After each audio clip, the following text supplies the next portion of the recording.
Қазақ тілін меңгеру деңгейін бағалау жүйесі. Қазтест жүйесі бойынша тестілеу өту барысында жауап парағын дұрыс толтыру тәртібін ескертеміз. Тегі секторында көлденең орналасқан торкөздерге тестіленушінің жеке куәлігі немесе төлқұжатқа сәйкес тегі жазылады.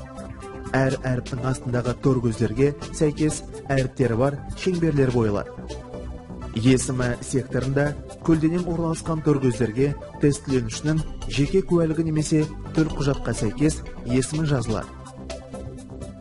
Әр әріптің астындағы торкөздерге сәйкес әріптері бар шеңберлер бойылады.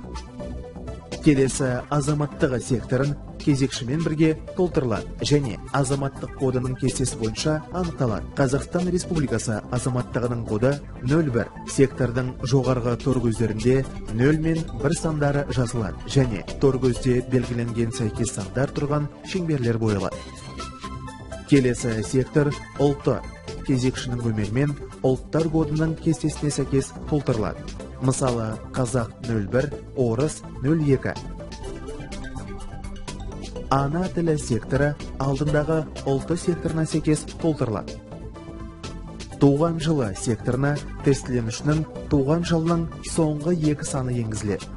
Әр санның астындағы сәйкес сандардың шеңберлері бойылады.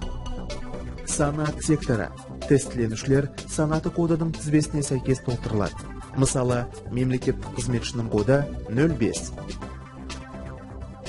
Нұсқа секторында сұрақ кітапшасындағы нұсқаға сәйкес шеңберлер бойылады. Деңгейлер секторында диагностикалық тестілеуді өту барысында деңгейді анықтау шеңбері толтырылады.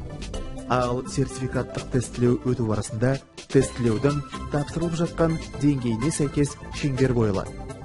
Қазтест сынағын қанша рет тапсырдыңыз сұрағы бар сектордағы ешқашан шеңбері Қазтест жүйесінің тестілеуін мүлдем өтпеген жағдайда бойылады. Егер сіз Қазтест жүйесінің тестілеуін өткен болсаңыз, бірнеше шеңбер бойылады. Жынысы секторында тестіленушінің жынысына сәйкес шеңбер бойылады.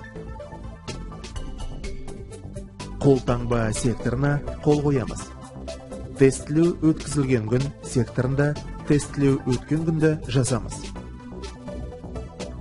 Соңғы 3 секторларда сұрақ кітапшасындағы тыңдалым, лексика-грамматикалық құрылым және оқылым бөліктері бойынша тапсырмалардың жауаптары боялады.